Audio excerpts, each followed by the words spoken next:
I found the letter at 1:47 in the morning, folded into quarters and tucked under a stack of old sweaters in the bottom drawer of my wife's dresser, in a drawer I had no reason to be in except that I couldn't find my passport and I thought, absurdly, that she might have moved it there during one of her reorganizing weekends. I read it standing in the dark with my phone flashlight angled low so it wouldn't wake her.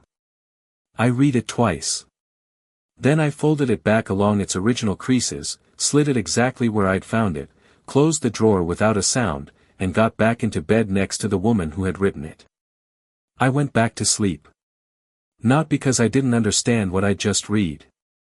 I understood it completely, more completely than she probably intended anyone to.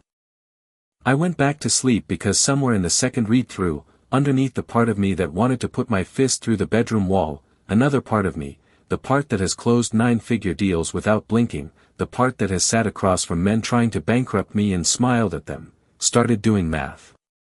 And that part of me knew that whatever I did next, I needed to do it rested, and I needed to do it from a position where she still believed I knew nothing. So I slept. 6 hours, if you can believe that. Woke up at 7:15 like any other Tuesday. Made coffee. Kissed her on the top of her head on my way out the door, the way I did most mornings, and told her I'd be back late because of a closing. That part, at least, was true. My name is Marcus Halloway. I'm 43 years old. I run a private investment firm out of Seattle that specializes in acquiring and restructuring mid-market logistics and industrial companies, the unglamorous businesses that keep everything else running, the warehouses and freight yards and distribution hubs nobody thinks about until they stop working. I built it from a single deal I financed with a home equity line of credit and a lot of nerve when I was 29. 14 years later, the firm manages just under $900 million in assets, and I still personally review every acquisition before we sign. I tell you that not to impress you, but because you need to understand something about how my mind works before I tell you the rest of this story. I don't make decisions in the room. I never have. Every important decision I've ever made, I made somewhere quiet, after the noise had died down, with a legal pad and a pen and enough time to think 3 moves past whatever move I was actually considering. That's not a personality quirk.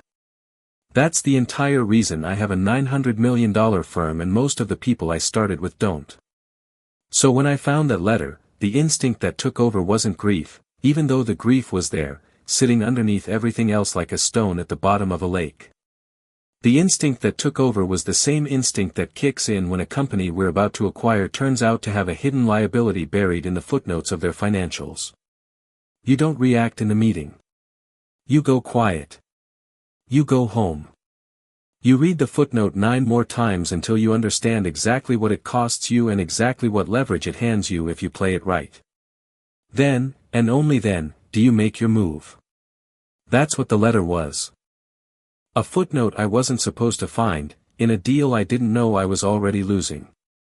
Let me back up, because the story of how I got to that bedroom, at 1:47 in the morning, reading my wife's handwriting by the light of my phone, is a story that actually starts 11 years earlier, and I think you need the whole shape of it to understand why I did what I did next, and why folding that letter and going back to sleep was, in its own strange way, the most aggressive thing I have ever done in my life. I met Elena Reyes at a fundraising gala for a children's hospital in downtown Seattle, one of those events I only attended because a client insisted on it and I didn't have a good enough excuse not to go. I was 32. I'd closed my third major acquisition that year and I was, for the first time in my adult life, not worried about money in a way that felt permanent rather than lucky. Elena was 28, working as an event coordinator for the hospital's foundation, which meant, that night, she was the reason the entire gala existed in any organized form at all. I watched her manage 4 separate small crises in the span of 20 minutes without ever losing the calm, warm expression she wore for the donors. A vendor's truck had been delayed. A seating chart had been printed with the wrong table numbers. A minor sponsor felt slighted by his table placement and needed to be personally reassured. She handled all 3, plus me, a stranger who'd wandered over to the dessert table at the wrong moment and gotten roped into a conversation about the hospital's new cardiac wing, without a single visible crack in her composure. I liked her instantly, and I liked her for the wrong reason, if I'm being honest with myself now. I liked her because she reminded me of myself, someone who could hold chaos in one hand and a pleasant face in the other and never let the two touch. I didn't understand yet that a person who is very good at managing crises for other people is not necessarily a person who tells the truth about her own. We dated for 18 months. I proposed at the top of the Space Needle, which is a cliché I'm fully aware of and did anyway, because Elena had told me once, early on, that she'd never actually been up there despite living in Seattle her whole life, and I liked the idea of being the reason she finally went. We got married at a vineyard in Woodinville. 210 guests. My father wore a suit he'd bought specifically for the occasion and told me, quietly, during the reception, that he was proud of the life I'd built and gladder still that I'd apparently found someone who could keep up with me. My brother gave a toast that made half the room cry, mostly because he told a story about the two of us building a treehouse when we were kids that collapsed twice before we got it right, and he ended the toast by saying marriage was probably going to be a lot like that treehouse. You don't get it right the first time, you just don't stop building. I believed every word of that toast. I believed it for 8 years. Elena didn't work after the wedding, not because I asked her to stop, but because she said the foundation job had never been the plan, just the job she'd taken while she figured out the plan. She wanted to go back to school for a master's in nonprofit management, with the eventual goal of running her own foundation, something focused, she said, on funding trade schools and vocational programs for kids who weren't going to go the traditional college route, because she'd grown up around family members who'd been talented and capable and never had the doors that college track kids had. I thought it was a genuinely good idea, and better than good, I thought it was the kind of idea that mattered, and I told her so, and I told her I'd fund the entire thing myself so she never had to think about the money side while she built it.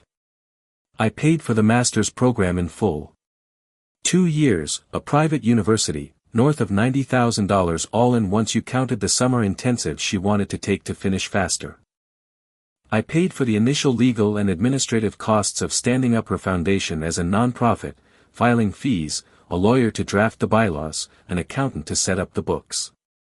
I paid for a small office space downtown once the foundation had its first 2 grants lined up, because she said working from our kitchen table made her feel like she wasn't being taken seriously by the people she needed to court for funding. All told, across 6 years, I put just over $640,000 into building Elena Holloway a career and an identity that had nothing to do with me. I want to be precise about that number, because precision is the only language that made any of this make sense to me later. I am a man who reads footnotes. I know exactly what I built and exactly what it cost, because knowing exactly what something costs is the only way you can accurately measure what it's worth when someone takes it and hands it to somebody else. The foundation, she called it the Cornerstone Trades Initiative, actually worked. That's the part that still sits strangely with me. It wasn't a vanity project that fizzled. Within 4 years it was funding apprenticeships for around 300 kids a year across the Puget Sound region, welders and electricians and HVAC techs, kids who would otherwise have been funneled into 4-year degrees they didn't want and couldn't afford. Elena was good at it. She was good at the fundraising, good at the board management, good at standing in front of a room of donors and making them feel like they were part of something bigger than a tax write-off. I went to every gala. I sat in the back and watched her work a room the same way she'd worked that hospital fundraiser the night I met her, except now the composure wasn't hiding chaos behind a table seating chart.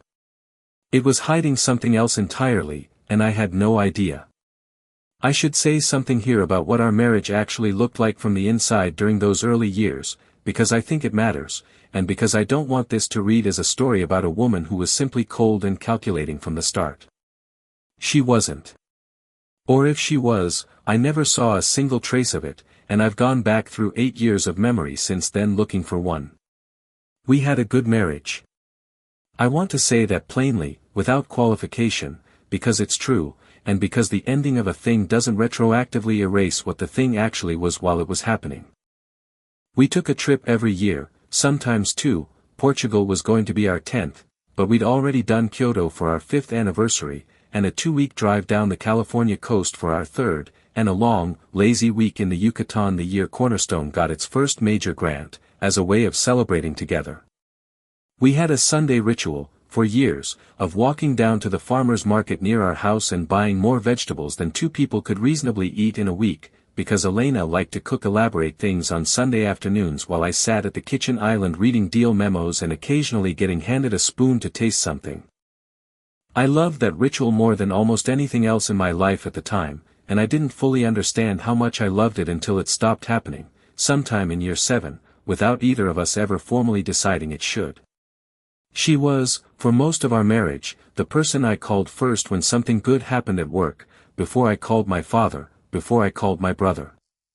When we closed the deal that pushed the firm past $500 million in assets under management, I called her from the parking garage before I'd even gotten back to my car, and she'd cried a little on the phone, genuinely happy for me, and told me she wanted to take me somewhere nice that weekend to celebrate, and we did, a small restaurant on Capitol Hill that has since closed, where we split a bottle of wine neither of us could really afford to appreciate properly because we were both too tired from the week to taste much of anything, and it didn't matter. Because the point was never really the wine. I tell you all of this not to make the second half of this story sadder, though I suppose it will, but because I think it's important that you understand, whatever happened later, whatever calculation eventually took over her thinking, it did not start as calculation. Something in a marriage like ours doesn't curdle overnight, and it doesn't curdle because one person was secretly a bad person the whole time, wearing a good person's face for 8 years. It curdles slowly, in ways that are almost impossible to see from inside it, the same way a company's culture can slowly rot over several years without any single quarter's earnings report ever showing you exactly when it happened. Somewhere in year 5 of the foundation, a man named Derek Voss joined the board. Derek was 34 when he joined, a former union electrician who'd gone back to school on one of the foundation's earliest grants, one of the very first kids Elena's program had funded, before it even had formal 501c3 status, and had since built a small but genuinely impressive electrical contracting business of his own, one that specialized in commercial retrofits. He was, on paper, exactly the kind of success story a foundation like Cornerstone existed to produce. Elena brought him onto the board because, in her words, donors respond to seeing the actual outcome of their money standing in the room in a blazer instead of just hearing about it in a slideshow. It made sense. It was smart, honestly. I told her it was smart. I met Derek a handful of times over those early years, gala dinners, one board retreat Elena asked me to attend so I could speak briefly about capital planning for nonprofits, since that happened to be adjacent to my day job. He was likable in an unforced way, quick with a joke, visibly grateful in a manner that read as genuine rather than performed. I liked him. I want to be honest about that, because it matters to the shape of what happened later. I liked Derek Voss. I never once, in 5 years, had a flicker of suspicion about him. That's the thing nobody tells you about being the person who reads every footnote for a living. You start to believe that instinct extends to everything. It doesn't. My instinct is built for balance sheets and deal structures and the particular way liars phrase things in a pitch deck when they're hiding a customer concentration problem. It was never built to detect the particular way my own wife's voice changed, almost imperceptibly, when she mentioned a board meeting that had run late. I noticed things, eventually. Everyone in these stories says that, I know, and it always sounds like hindsight dressing itself up as instinct. But I'll tell you what I actually noticed, because I think it's useful, and because for a long time I explained every single one of these things away with a perfectly reasonable story, and that's exactly how it's supposed to work. I noticed that Elena started taking board-related calls in the office at home with the door shut, something she hadn't done in the earlier years of the foundation. I told myself donor calls require privacy and discretion, which is true, and which I actually believe is true in general, just not in this specific case. I noticed that board strategy dinners started happening roughly twice a month instead of the quarterly cadence they'd run at for years, and that these dinners increasingly seemed to be just Elena and Derek, framed as prep sessions ahead of full board meetings. I told myself Derek had become her closest ally on the board and that close collaborators sometimes need more frequent syncs, which is also true, in general, just not in this specific case. I noticed that she stopped asking me detailed questions about my work. For the first several years of our marriage, Elena had genuinely wanted to understand what I did. She'd ask about specific deals, remember company names, follow up weeks later on how a particular acquisition had turned out. Somewhere around year 7, that curiosity thinned out into polite nods. I told myself that after 7 years, the novelty of a spouse's career naturally wears thin for anyone, which is also, generally, true. I noticed that she started going to a boxing gym 3 mornings a week that Derek, it turned out, also attended, something I only knew because she mentioned once, almost too casually, that he'd shown her a better way to wrap her hands. I told myself that people who work closely together sometimes share interests, which is also, generally, true. Every single explanation I gave myself was reasonable. That's what nobody tells you. It's not that you're an idiot who ignores obvious signs. It's that each individual sign has a perfectly rational, non-catastrophic explanation, and you have no way of knowing, from inside any single moment, that you are slowly assembling 9 or 10 rational explanations into one irrational blind spot the size of your entire marriage. I found the actual, undeniable evidence by accident, on a Tuesday in March, looking for a passport I'd misplaced. We'd been planning a trip to Portugal for our 10th anniversary, a real trip, 3 weeks, the kind of trip you plan a year in advance because both of your calendars are otherwise impossible. I'd handled the flights and most of the itinerary myself because Elena had been buried with the Foundation's spring gala, which was, in retrospect, an odd thing for me to accept without a second thought, since the spring gala had never before required the level of after-hours board strategy that it seemed to be requiring that particular year. I needed my passport to confirm the name matched exactly what I'd entered on the airline reservation, a small, boring, administrative task, the kind of task that changes the entire shape of your life without any warning that it's about to. I keep my passport in the top drawer of my dresser, in a small leather folio, but that week it wasn't there, because 2 weeks earlier Elena had reorganized both of our dressers while I was traveling for a deal in Denver, one of her periodic bursts of household efficiency, and I hadn't yet located where everything had landed. I checked my own dresser first, drawer by drawer. Nothing. I checked the hallway console where we kept miscellaneous documents. Nothing.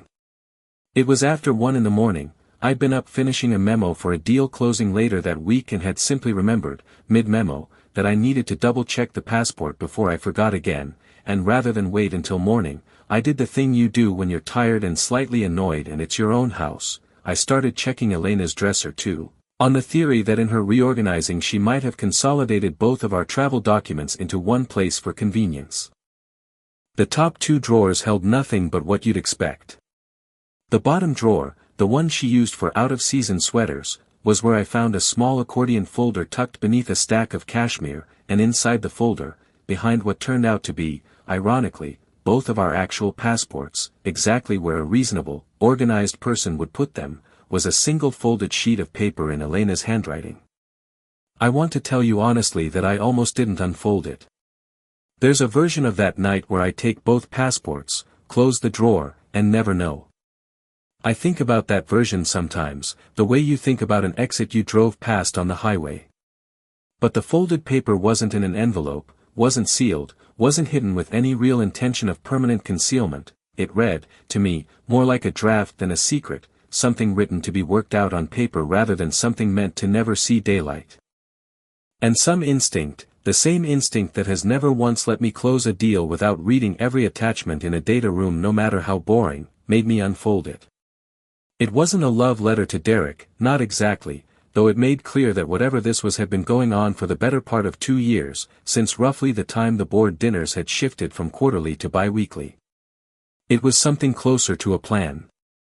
A draft of a plan, written the way Elena wrote everything, organized, sequenced, considered, the same instinct that had made her so effective at running a foundation now turned, apparently, toward the architecture of leaving her marriage. I'm not going to reproduce her exact words, because some things belong only to the 2 people who lived them, but I can tell you the shape of what it said, because the shape of it is what changed everything. It laid out a timeline. She wanted to wait until the Foundation's Fall Gala, our biggest annual fundraiser, the one that historically brought in nearly 40% of Cornerstone's annual operating budget in a single night, before doing anything that might destabilize the organization's donor relationships. It noted, almost like a line item, that she intended to request the house in the eventual settlement, on the reasoning that she had put more into making it a home than I had, despite the fact that I had purchased the house outright 4 years before we met and had put the mortgage in both our names only after we married, as a gesture of partnership I'd been quietly proud of at the time. It noted that she planned to ask for continued spousal involvement in Cornerstone's funding structure regardless of the marriage outcome, a phrase that took me a full minute to parse, until I understood what she meant. She intended, after leaving me for Derek, to keep my money flowing into a foundation I would no longer have any voice in, built around a man I would no longer be able to stand being in a room with. And near the bottom, in a shorter paragraph that read less like planning and more like something she needed to admit to herself in writing, she'd written that she knew what she was doing was going to look, to anyone outside of it, exactly like what it was, using one man's money and patience to build a life she intended to hand to someone else, and that she'd made a kind of peace with that, because she believed, in her words, that she'd earned the right to want something for herself that wasn't given to her. I read that sentence probably 6 times. Standing there in the dark. I understood, reading it, that I had spent 6 years and $640,000 not funding my wife's independence, as I had believed, but funding the on-ramp for the life she was going to build with somebody else. I had, in the most literal sense possible, paid to construct my own replacement. And here is the part one still finds strange when I tell it out loud, the part where I think most people expect a different reaction. I didn't feel the urge to wake her up and confront her right there.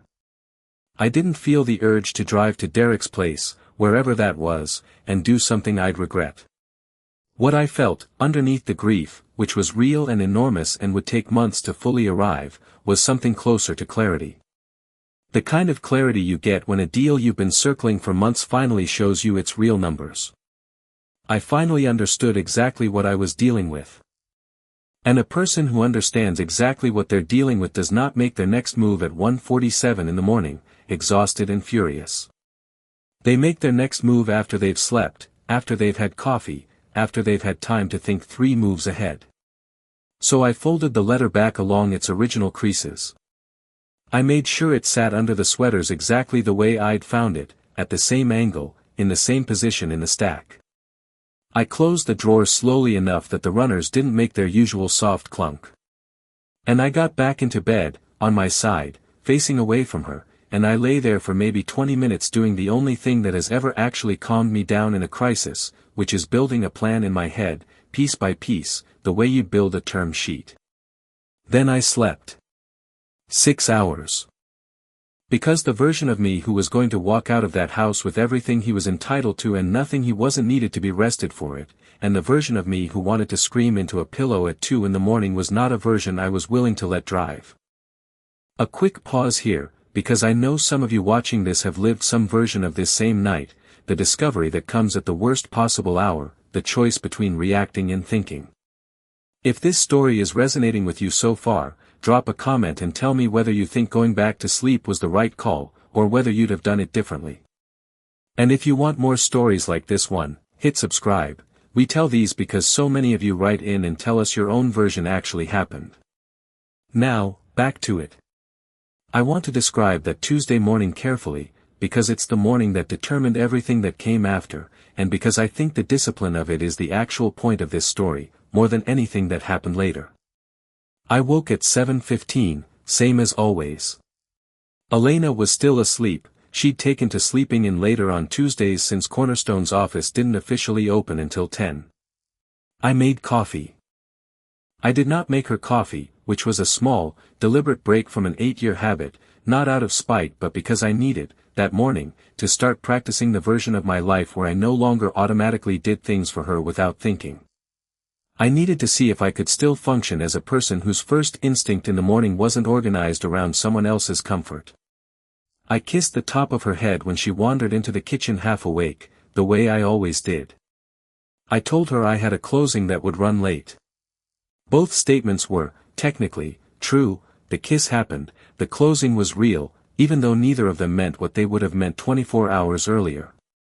I drove to the office. I did not go into my normal Tuesday routine of reviewing the week's deal pipeline with my managing director, Priya. Instead, I closed my office door, something I almost never do, and I called my attorney. Naomi Castellano has represented me for 9 years, first on business matters and eventually, informally, as the person I trust to think clearly when I can't. She's the kind of lawyer who, if you tell her your house is on fire, will ask you 2 questions: is anyone inside, and do you have the insurance documents handy, before she asks you anything about how you feel about the fire. I called her at 8:40 and she picked up on the first ring, which for Naomi means she was already at her desk, which for a Tuesday, means she was expecting a normal, boring call about a term sheet. "Marcus," she said. "Tell me it's good news." "It's not," I said. "I need you to start preparing a dissolution filing." "I'm not filing it yet. I need it ready." There was a pause, the particular pause Naomi does when she's recalibrating from one type of problem to a completely different type of problem in real time. "Okay," she said. "Give me the shape of it." I gave her the shape of it. Not the letter's exact language, I hadn't photographed it, hadn't needed to, because I remembered every relevant detail with the kind of precision that comes standard with reading contracts for a living, but the substance. The affair. The timeline she'd laid out around the fall gala. The plan to request the house. The plan to remain financially entangled with the foundation regardless of the marriage's outcome. Naomi didn't offer sympathy, and I didn't want any. What she offered instead was the thing I actually needed. Washington's community property rules are going to matter a lot here, depending on how the house and the foundation funding were structured, she said. "You said the house was yours before the marriage?" "Purchased 4 years before we met."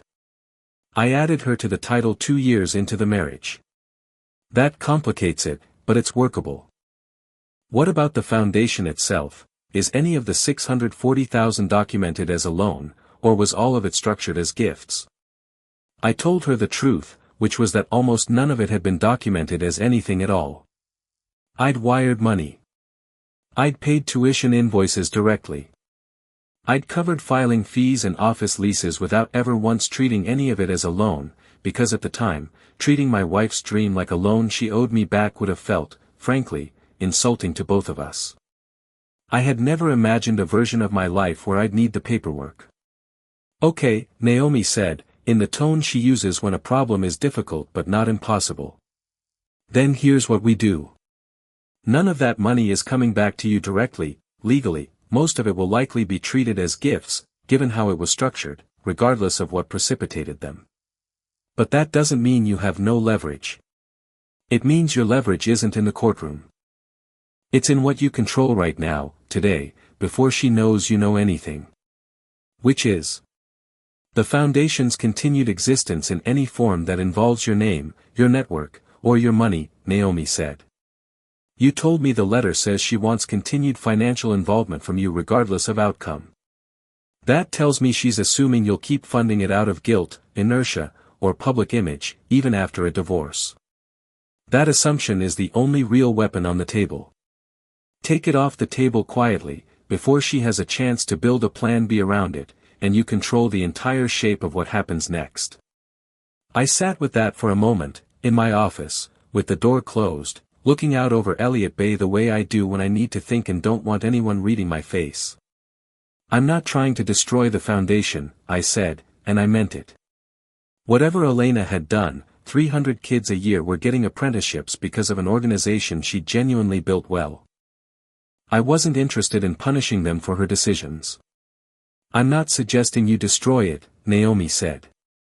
"I'm suggesting you find out, quietly, exactly how dependent it is on you specifically, your name on the letterhead, your seat on the finance committee, your personal guarantees on the office lease, your annual gift, which I assume is the single largest line item in their budget, and then you decide, calmly, over the next several weeks, what continuing to fund a project run in significant part by your wife's boyfriend actually requires of you. Because right now, I'd guess the honest answer is, nothing. You are under zero obligation to keep writing checks to an organization co-run by the man your wife is planning to leave you for." That was the sentence that reorganized my entire week. Not out of anger, though the anger was there, always there, sitting under everything like a low hum, but because Naomi had just handed me the actual shape of my leverage and it wasn't in a courtroom. It was in a checkbook I had been filling out for 6 years without ever once asking what it actually bought me. 2 days after I called Naomi, my brother Sam showed up at my office unannounced, a little after 6 in the evening, carrying 2 coffees from the place around the corner and the particular look he gets on his face when he already knows something is wrong and has decided not to make me say it out loud first. Sam is 39, runs a construction and general contracting firm out of Tacoma that does mostly commercial build-outs, and is, aside from my father, the person I trust most completely in the world. We talk most weeks, sometimes just to complain about a Seahawks game, sometimes about nothing at all. He is not a man who calls to check in unless something has actually happened, which meant that when he walked into my office that Thursday evening without calling first, I understood immediately that my father had told him something. "Dad called me," he said, setting a coffee down in front of me and settling into the chair across from my desk without waiting to be invited, because that's what Sam does. "Said you needed company, not advice." That sounds like him. "So I'm not giving you advice." He took a sip of his own coffee and looked out at the water through my office window for a while before he said anything else. "You want to tell me anyway, or you want to just sit here?" I told him. Not the whole thing, not yet. I hadn't even told Elena yet at that point, this was still deep in the quiet weeks, but enough. The letter. The drawer. The math I'd already started doing on the lease and the gift and the equipment guarantee. Sam listened without interrupting, which is its own kind of gift, and when I finished he was quiet for a long moment, turning his coffee cup slowly on my desk. "You know what's strange," he finally said, "is that you're describing the worst thing that's ever happened to you, and you sound exactly like you sound when you're walking me through a due diligence memo." "I know," I said. "I've noticed that too." "Is that a problem?" I thought about it honestly before I answered. "I don't know yet. Maybe it's how I get through it. Maybe it's how I avoid actually getting through it and just process it as a transaction instead. Ask me again in a year." Sam nodded slowly, the way our father nods when he's deciding whether to say the thing he's thinking. "For what it's worth," he said, "I don't think there's anything wrong with handling something calmly. I think there'd be something wrong with never letting yourself feel it at all. Those aren't the same thing, even if they look the same from the outside." "That's suspiciously close to advice, Sam." "That's observation," he said. "Advice is when I tell you what to do. I'm not telling you what to do. You're going to do exactly what you're going to do regardless of anything I say, same as you always have." He stood up, buttoned his jacket, and clapped a hand on my shoulder on his way to the door. "Call Dad tonight, though. Actually call him, not a text. He's worried, and he won't say so, but he is." I did call him that night, and my father, as I mentioned earlier, told me the thing about the night not getting a vote, and between the two of them, my brother who showed up without being asked and asked nothing in return, and my father who gave me exactly one piece of guidance and then let me carry the rest myself, I got through those 6 weeks in a way I don't think I could have managed entirely alone, no matter how good I am, generally, at being alone with a problem. Here is what I did not do. In the 6 weeks that followed, I did not confront Elena. I did not confront Derek. I did not change my behavior at home in any way she would notice. I still made coffee some mornings, still asked about her day, still went to a Cornerstone board dinner in early April where I sat 2 seats down from Derek Voss and asked him detailed, genuinely engaged questions about a retrofit contract his company had just won, and smiled, and meant almost none of it, and let him have absolutely no idea that anything had changed. People sometimes ask me, when I've told a shorter version of this story before, how I managed that. The honest answer is that I've spent 14 years in rooms with people who were trying to extract value from me while pretending they weren't, sellers who withhold a liability until the ink is dry, partners who quietly renegotiate terms they've already agreed to, competitors who smile at a dinner while trying to poach your best analyst. Sitting across a table from someone who is lying to you and giving nothing away is not a skill I discovered that April. It's a skill I'd already spent a career building. I just, for the first time, had to use it on my own marriage. What I did instead of confronting anyone was gather information, methodically, the same way I would before any acquisition. I asked Naomi to quietly pull the public filings on Cornerstone Trade's initiative, the annual 990 forms every nonprofit has to file, which are public record whether or not the organization advertises that fact. What they showed confirmed what I already suspected but had never actually sat down and calculated: my annual personal gift, along with the office lease I personally guaranteed and the initial 3 years of legal and setup costs I'd covered, made up just over 71% of the foundation's total operating budget across its history. Derek's contracting business had made 2 modest in-kind donations, some electrical work on the office space, and he sat on the board, but he had never been a significant funder. The foundation that Elena and Derek were, per the letter, quietly planning to keep running together after leaving me, was a foundation that existed almost entirely because of money that had come from me. I also learned, through a conversation I engineered carefully over lunch with a mutual friend of ours on the board, a woman named Patrice who had no idea what she was actually telling me, that the fall gala Elena's letter had referenced as the trigger point for waiting was going to be held at a venue I had personally helped secure 2 years earlier through a relationship with the hotel's ownership group, a favor I'd done because I believed in what Elena was building. I want to be clear about something, because I think it matters to whether any of what follows is fair. I was not looking for ways to hurt Elena or Derek for the sake of hurting them. I was looking for the true shape of my own position, what I actually controlled, what I had actually built, and what I was and was not obligated to continue funding once I no longer had any reason to trust the people running it. That's not revenge. That's due diligence. What I chose to do with that information afterward is a separate question, and I'll let you decide for yourself, by the end of this, whether it crossed a line. In early May, 6 weeks after I'd found the letter, I did 3 things within the same week, each one small on its own, none of them dramatic, all of them, together, closing a door that Elena did not yet know I'd found open. First, I informed Cornerstone's board, in writing, calmly, through Naomi, with no explanation attached beyond a change in my personal financial planning, that I would not be renewing my personal guarantee on the office lease when it came up for renewal in August, and that my annual gift, which had historically been pledged each January for the coming year, would not be renewed the following January either. I gave 4 months of notice on the lease and 8 months of notice on the gift, more notice than I was under any obligation to give, because I did not want 300 kids to lose their apprenticeships over something that had nothing to do with them. I wanted the foundation to have real time to find new funding, or to restructure, or, frankly, to fail slowly enough that nobody involved could say I'd sabotaged it. I wanted it to be undeniably true, if anyone ever asked, that I had behaved like a reasonable person unwinding a financial commitment with appropriate notice, not like a man burning something down out of spite. Second, I quietly reached out to 2 contacts in Seattle's philanthropic community, people I knew from other boards I sat on, people who had genuine interest in vocational education funding, and, without explaining any of the personal context, let them know that Cornerstone Trade's initiative was an extremely well-run organization with real outcomes that might be looking for new major donors in the coming year. I wanted the kids in that program to land somewhere. That part had nothing to do with punishing anyone.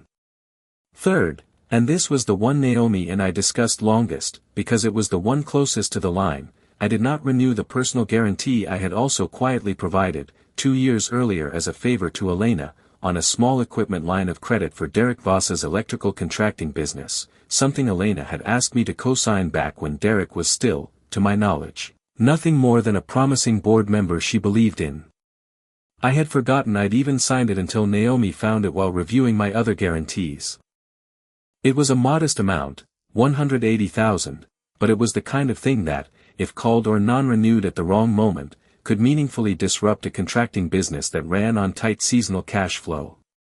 I let it lapse at its normal renewal date, again with full notice, again with nothing dramatic attached to it, just a letter from Naomi's office stating that as part of a broader restructuring of my personal guarantees, I would not be renewing this one, effective on its existing schedule. None of these 3 moves were secret. None of them were even particularly aggressive, on paper. Any reasonable person reviewing them would say, a man is quietly and gradually withdrawing financial support he was never obligated to provide in the first place, giving generous notice each time. That's it. That's the entire story, from the outside. From the inside, I knew exactly what I was doing. I was removing, one document at a time, every piece of financial architecture I had built underneath a life that had already decided, in writing, that it no longer included me.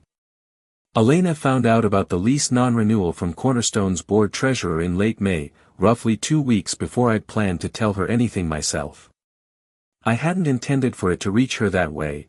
I'd told Naomi I wanted a controlled conversation, not a leak, but a board treasurer doing her job and flagging a major budget line item to the executive director is not something I could have realistically prevented, and honestly, in hindsight, I don't think I minded. She came home that evening and found me in my home office, going through emails, and she stood in the doorway the way I imagined she'd stood in 100 donor meetings, composed, except this time the composure had a visible crack running through it. "You're pulling out of the lease," she said. Not a question. "I am," I said. "And the annual gift?" "That too." She stepped into the room and sat down across from me, in the chair she used to sit in when we talked through her fundraising strategy for an hour before bed, back when that was still a thing we did. "Marcus, that's 70% of our operating budget. You know that. You know exactly what that number is, you've known it since the day I built the first budget." "I do know it," I said. I kept my voice level, which was, that night, one of the hardest things I have ever done. "I've known it for 6 weeks, actually. Since about the time I read a certain letter in the bottom drawer of your dresser." I watched her face do something I'd never seen it do before, not in 8 years of marriage, not through every crisis she'd managed with total composure at every gala I'd ever attended. It went completely, genuinely still, the way a room goes still right before you realize the power has gone out. "What letter?" she said, and her voice had lost the argument before she'd finished the sentence. "You know which letter," I said. "I found it in March. Looking for my passport, of all things, for a trip you'd apparently already decided we weren't going to finish planning together." I let that sit for a second. I read it. I folded it back up exactly the way I found it. "And I went back to sleep." "You went back to sleep," she repeated, like the words didn't make sense to her, which, I understood, they wouldn't, because nothing in the 8 years she'd known me had prepared her for the idea that I could read something like that and not react in the moment. "I went back to sleep," I said, "because I've spent my entire career learning that the worst thing you can do, when you find out you've been lied to, is make your next move while you're still angry." I needed to know exactly what I was dealing with before I said a single word to you about it. So I spent 6 weeks finding out. "You've known for 6 weeks," she said, and something in her started to unravel, quietly, the tears arriving without the drama I think she might have wanted to give them, or maybe not wanted at all, I genuinely don't know. "You've been sitting across from me at dinner. You went to the April board meeting. You talked to Derek about his retrofit contract like you actually cared." "I did care, actually," I said. "That's the part you should probably sit with. I liked Derek. I have no complicated feelings about the electrical work he does. I have very complicated feelings about the fact that my wife decided, at some point in the last 2 years, that the appropriate way to handle being unhappy in her marriage was to quietly plan an exit funded by continued access to my money, rather than telling me, at any point, that something was wrong. She didn't argue with that. I want to be fair to her, in the telling of this, she didn't try to claim I'd misread the letter, didn't try to spin what it said into something more innocent than it was. Whatever else is true about Elena, she has never, in the years I knew her, been someone who lied well under direct pressure. It was one of the things I'd loved about her, actually, before all of this.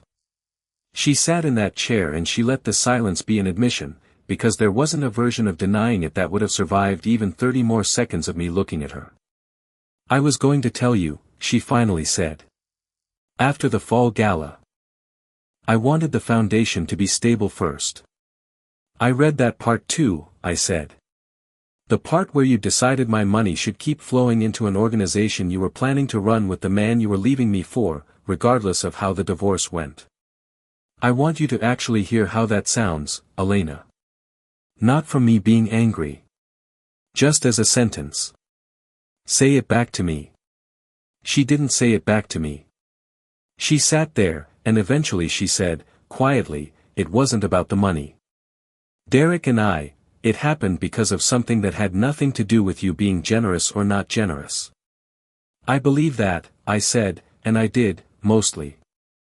I don't think you fell in love with Derek because of my money. I think you fell in love with Derek because of whatever you fell in love with, and none of that is really any of my business anymore. What is my business is that once you knew that had happened, you built a financial exit plan that assumed I'd keep paying for a life I was no longer going to be part of, and you were specific and organized enough about it to put it in writing.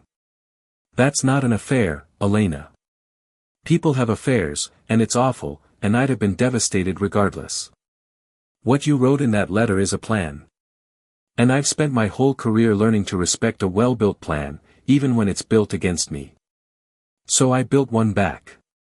She sat with that for a while.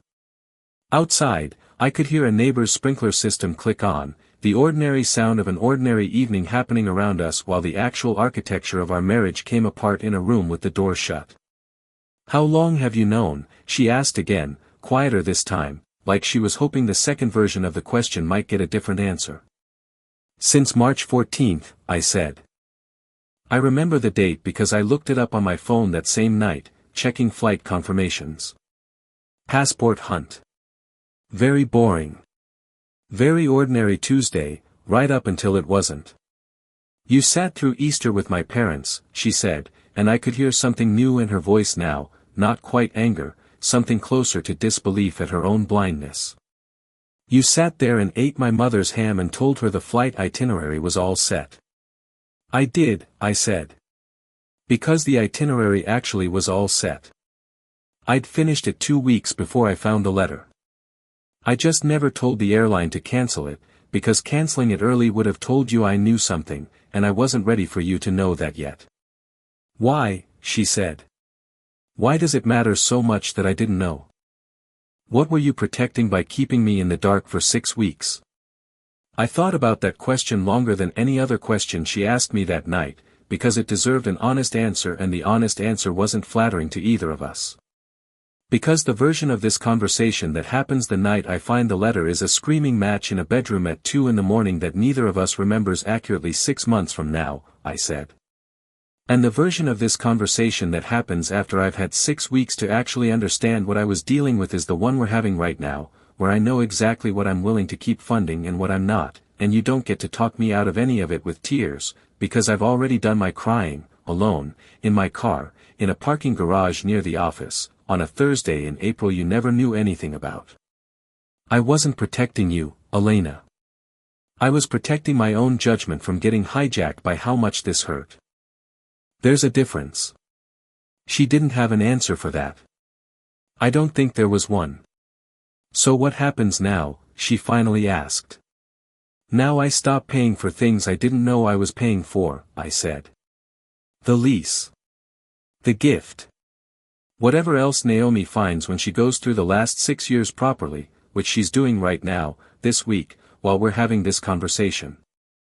And you and I figure out, with lawyers, what the rest of this actually looks like. But I want to be clear about one thing before we get there. I waited until she looked at me. I am not doing any of this to hurt you, or to hurt Derek, even though I understand it will. I'm doing it because I finally understand exactly what I was standing on, and I'm not interested in standing there anymore. Before we go on, I want to ask you something. If you found out someone you loved had a plan like that written down, would you have confronted them the second you found it, or would you have done what I did and taken the time to understand exactly what you were dealing with first? Let me know in the comments, I genuinely read them. And if this story is holding your attention, go ahead and hit subscribe now so you don't miss where this one ends up, because the part with Derek's business is coming, and it's the part most people ask me about when I tell this story in person. I want to be precise here too, because I think it's important not to inflate what I actually did into something more dramatic than it was. I did not call Derek's bank. I did not call his clients. I did not, at any point, contact anyone in his professional life to tell them what had happened between him and my wife, because frankly, his relationship with Elena was never any of his clients or his bank's business, and using that information as a weapon against his business would have made me exactly the kind of person I've spent my career refusing to be, someone who wins by cheating rather than by simply, calmly, controlling what was always mine to control. What I did was let the $180,000 equipment line of credit I'd personally guaranteed lapse on its scheduled renewal date, with proper notice, exactly as I would have done for any guarantee I no longer had a personal reason to maintain. That's it. That's the entire mechanism.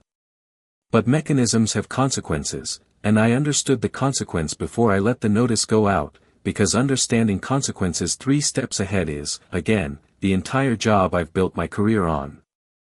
Derek's contracting business ran seasonal commercial retrofit work, which meant his cash flow was heavily front-loaded on equipment costs each spring, before payment from clients caught up over the summer.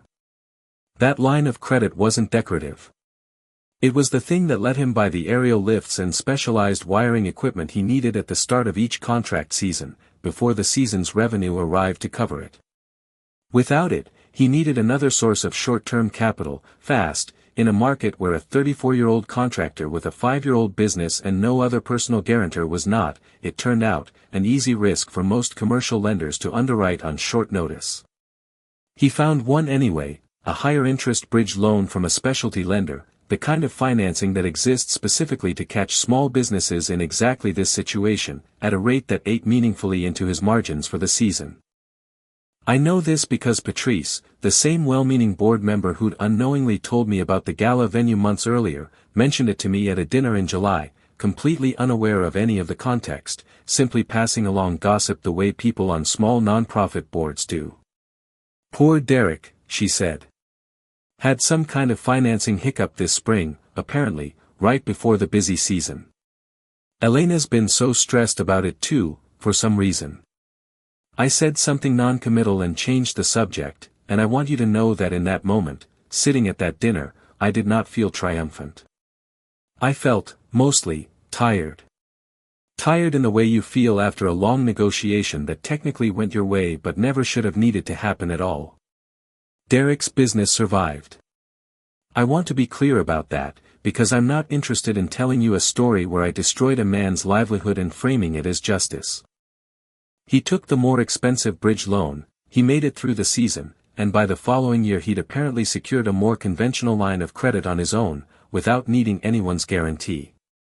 What actually happened to Derek that year wasn't ruin. It was a hard, expensive lesson in the fact that the financial scaffolding underneath his early success had, in more ways than he probably ever fully appreciated, come from a man he was quietly betraying, and that scaffolding does not stay in place forever once the person underneath it finds out. I've thought about whether letting that guarantee lapse was fair. I still don't have a perfectly clean answer for you. What I keep coming back to is this: I never took anything from Derek that was mine to keep. I simply stopped extending something I was never obligated to extend in the first place, at the exact moment I no longer had any personal reason to. If that hurt him, it hurt him because his business had been more dependent on my goodwill than he probably realized, not because I reached into his life and broke something that belonged to him. There is a version of a story like this one that skips straight from the confrontation to the courtroom, and I understand why. It's the more dramatic version, the one with more visible conflict. But almost none of a divorce actually happens in dramatic moments. Almost all of it happens in the boring, mechanical weeks in between, and I think leaving that part out does a disservice to anyone watching this who's actually living through their own version of it right now, wondering why nobody talks about the boxes. Elena moved out first, into a rental in Fremont, about 3 weeks after the conversation in my office. I offered to help her find movers, which she found strange, and which I understood was strange, but I have never been a person who believes that ending a marriage requires you to stop being decent to the person you're ending it with, provided they're not asking you to keep funding the thing that ended it. She declined the offer and hired her own movers, and I respected that more than I told her at the time. We split the house's contents over 2 Saturdays, which is its own particular kind of surreal, standing in a kitchen you built a decade of Sunday dinners in, calmly deciding who keeps the good cast iron pan and who keeps the mismatched one, as if either of those decisions carries any real weight next to everything else that had already been decided. She took the furniture she'd chosen when we redid the living room in year 6. I kept my grandfather's roll-top desk, which had been in my family for 3 generations and had somehow ended up, over the years, buried under a stack of her event planning binders in the corner of what we'd started calling her office, even though it had never technically been designated as such. The hardest box, if I'm honest, wasn't anything valuable. It was a shoebox of photographs from the early years, before either of us had learned to take pictures exclusively on our phones, printed photos from the Yucatan trip, from our wedding, from a weekend at my parents' cabin the summer we got engaged. Neither of us wanted to be the one to ask who kept it, so it sat on the kitchen counter for most of that first Saturday, untouched, until near the end of the day when Elena finally picked it up, went through it slowly, pulled out maybe a dozen photos, the wedding ones, mostly, and a few of just her, and slid the rest of the box across the counter to me without a word. I didn't say anything either. I just took it. It's in a closet in my new place now. I haven't opened it since. I tell you about the shoebox because I think it's the most honest thing I can offer you about what the 8 weeks between the letter and the filing actually felt like from the inside. It wasn't constant anger. It wasn't a single dramatic confrontation followed by clean resolution. It was mostly small, quiet, oddly civil logistics, punctuated by moments, a shoebox on a kitchen counter, a particular song on the radio during one of the drives to Fremont with a box of her books in my trunk, that hit harder than any of the big conversations ever did. Naomi filed the dissolution petition in the second week of June, about 8 weeks after I'd first found the letter. By then, Elena and I had had the conversation that needed to happen, the one in my home office, and a handful of quieter, sadder ones that followed it over the next few weeks, and there was nothing left to discover that either of us didn't already know.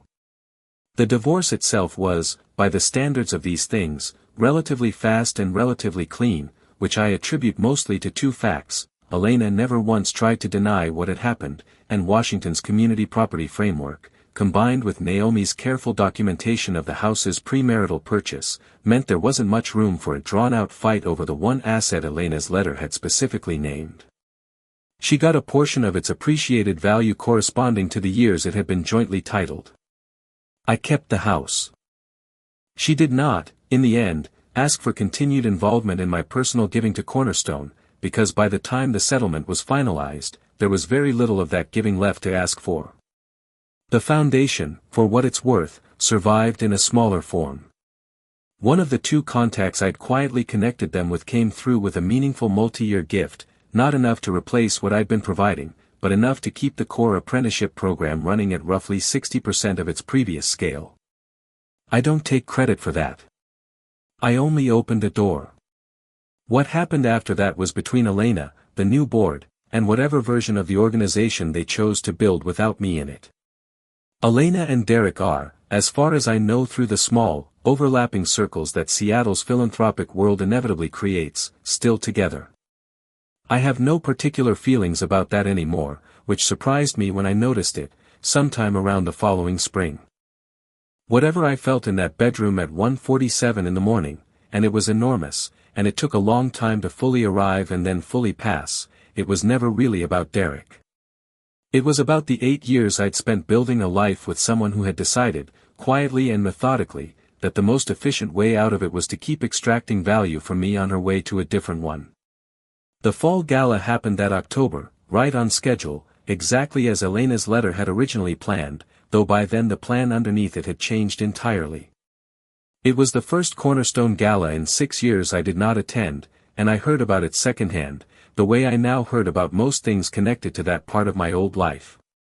Naomi told me the numbers a week later, because she'd kept a professional eye on the foundation's public filings through the fall, partly for our own settlement purposes and partly, I think, because she understood I'd want to know without having to ask. The gala brought in just over half of what it had the previous year, respectable, given the circumstances, but a clear signal to the board that the organization's funding base needed to widen well beyond the 2 major donors it had effectively been running on. I heard, through the same unintentional grapevine that had told me about Derek's bridge loan, that there'd been a tense board meeting in November where several members raised pointed questions about funding diversification, a phrase that I understood, reading between the lines, was as close as a nonprofit board gets to publicly acknowledging that they'd built an organization too dependent on one family's goodwill. I felt something complicated about that news, and I want to be honest about what it was rather than pretend it was simpler than it actually felt. Part of me was glad, not glad that kids might get fewer apprenticeship slots, never that, but glad in the narrower sense that the organization was finally being forced to reckon with a structural weakness that had existed the entire time and had simply been invisible as long as I kept quietly covering for it. An organization that depends that heavily on one funder isn't actually stable. It just looks stable, the way a company with one enormous customer looks stable right up until that customer leaves and the whole balance sheet reveals what was actually underneath it the entire time. Naomi, ever the lawyer, put it more bluntly when I mentioned all of this to her over a much calmer lunch the following spring. You didn't break anything that was actually built to last, she said. You just stopped being the reason something fragile looked strong. Those aren't the same thing, whatever the board wants to tell themselves about you at their next strategy retreat. I've held on to that sentence longer than almost anything else anyone said to me that year. I ran into Elena once, about 14 months after the divorce was finalized, at a coffee shop in Ballard on an ordinary Saturday morning. I was there for a coffee before a Saturday closing call. She was there, I gathered from the folder under her arm, on foundation business, still doing the work, still good at it, still composed in the particular way that had made me fall in love with her in the first place, a decade earlier, at a hospital gala neither of us could have known would eventually lead to this exact sidewalk. We talked for maybe 4 minutes. Genuinely pleasant, mostly small, how the foundation was doing, how my firm was doing, a shared acknowledgement, unspoken but present in the pauses, of how strange it is to stand across from someone you built an entire decade with and find that the two of you have become, essentially, acquaintances who once shared a mortgage. I read the settlement paperwork more carefully than I did at the time, she told me, near the end of the conversation. I understand now why the lease and the gift went the way they went. I was angry about it for a long time. I'm not anymore. I think I understood, eventually, that I don't really have standing to be angry about someone protecting what was theirs. I never wanted to hurt the kids in the program, I said. That part was never about you or Derek. I know that now, she said. I didn't know it then. She adjusted the folder under her arm. For what it's worth, Marcus, I am sorry for how I did it. Not that it happened.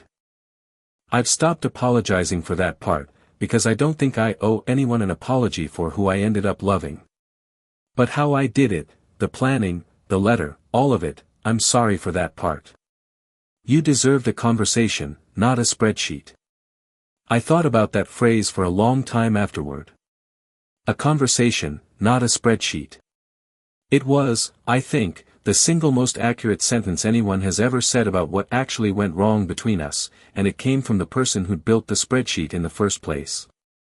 Take care of yourself, I told her, and I meant it, the same uncomplicated way I'd meant it standing at the top of the Space Needle a decade earlier, before either of us knew what the next 10 years would actually cost. You too, she said. And we went our separate ways down Ballard Avenue, two people who had once built a treehouse together, in my brother's old metaphor, and had eventually, each in our own way, decided it needed to come down. I've told a version of this story a handful of times now, usually to people who've asked me, half joking, how I managed to sleep at all after finding a letter like that. And I think the honest answer is the one that matters most, so I want to end on it rather than on the outcome. I didn't sleep because I didn't care. I slept because caring, in that moment, was exactly the reason I needed to be careful. My father, who spent 31 years running a machine shop before he retired, and who has never once in his life made an impulsive decision about anything, including, famously, the 11 years it took him to propose to my mother, used to tell my brother and me that the worst business decisions he ever watched other men make were never made because they didn't understand the numbers. They were made because they understood the numbers perfectly well and let a bad night convince them the numbers didn't matter anymore. The night doesn't get a vote, he told me once, when I called him about a deal I'd been furious about walking away from. Sleep on it. The morning gets the vote. The night just gets to be loud. I called him, that Tuesday, before I called Naomi. Actually, I left that detail out earlier because it belongs here, at the end, more than it belongs at the beginning. I told him what I'd found. He was quiet for a long moment on the phone, the particular quiet he gets when something has actually landed on him rather than just passed through. "Did you already do anything," he asked, "before you called me?" "No," I said. I folded it back up and went to sleep. There was another pause, and then, in the driest voice I have ever heard my father use, he said, "Good. That's the first smart thing anybody's done in this whole story so far." He was right, in the way he's usually right about things like this. Not because folding the letter and going back to sleep undid any of the damage, it didn't, and it couldn't have. But because it bought me the one thing that actually mattered, which was time to understand exactly what I was dealing with before I let anger make a decision that clarity should have made instead. I don't know if what I did afterward was entirely fair. I've turned that question over more times than I can count, and I still land in roughly the same place every time. I never took a single thing that wasn't already mine to withhold. I never lied to anyone. I never used information I had no right to use. I simply stopped funding a life that had already, quietly, decided not to include me, and I did it with more notice and more care than most people would have bothered to give. I know some of you watching this will think I should have moved faster. That 6 weeks of sitting on that information while I gathered documents and made calls was itself a kind of cruelty, a slow unwinding of a knife rather than one clean cut. I've heard that argument before, from a friend of mine who went through his own divorce the year after mine and did it the opposite way, screamed at his wife the moment he found out, filed within the week, burned every bridge in a single furious month. He told me once, over drinks, that he sometimes envied how composed I'd apparently managed to be through the whole thing. I told him the truth, which is that composed is not actually the right word for what 6 weeks of silence cost me. I wasn't calm. I was controlled, which is a completely different thing, and a much more expensive one. Controlled means you're still feeling every bit of it, in real time, while also making yourself function as if you aren't, because you've decided that functioning matters more, in that specific window, than feeling does. I don't think that's a healthier way to grieve a marriage than screaming is. I think it's just the way I happen to be built, for better and for worse, and I'd rather tell you honestly what it cost me than let you believe it was easy. There were nights, in that gap between finding the letter and filing the paperwork, when I sat alone in my car in the parking garage under my office long after everyone else had gone home, and let myself feel exactly as much of it as I'd been refusing to feel during the day. Nobody saw that. Nobody was supposed to. I'm only telling you now because I think a story like this one is only useful if it's honest about the cost, not just the outcome. The outcome looks clean from the outside, the lease, the gift, the guarantee, all handled calmly, all defensible, all correct. The cost was not clean. The cost was 6 weeks of performing a version of myself at every dinner and every board meeting that had no idea, yet, that the ground underneath it had already shifted. If there's a lesson in any of this, and I think there is, even though I resisted, for a long time, the idea that my own marriage falling apart should come with a lesson attached, like it was just another deal I'd learned something from, it's this: the version of you that reacts in the heat of the worst moment of your life is almost never the version of you that should be making decisions about the rest of it. The night doesn't get a vote. Fold the letter. Put it back exactly where you found it. Go to sleep. And in the morning, when you're rested and clear and no longer performing calm, you don't actually feel, decide, carefully, completely, without apology, exactly what you're willing to keep paying for, and what you're finally ready to let go. That's the whole story. That's what I did with the letter, and that's what the letter, in the end, did to my life, not by breaking it, though for a while it felt exactly like that, but by finally showing me, in my own wife's handwriting, precisely what I'd built and precisely who had decided it wasn't theirs to keep building with me. If this story meant something to you, if you've ever had to fold your own version of that letter and wait until morning to decide what to do about it, I'd genuinely like to hear it. Tell me in the comments whether you think I handled it the right way, or whether you'd have done something differently in that bedroom at 1:47 in the morning. And if you want more stories like this one, go ahead and subscribe, because we've got a lot more of them coming, and we're just getting started.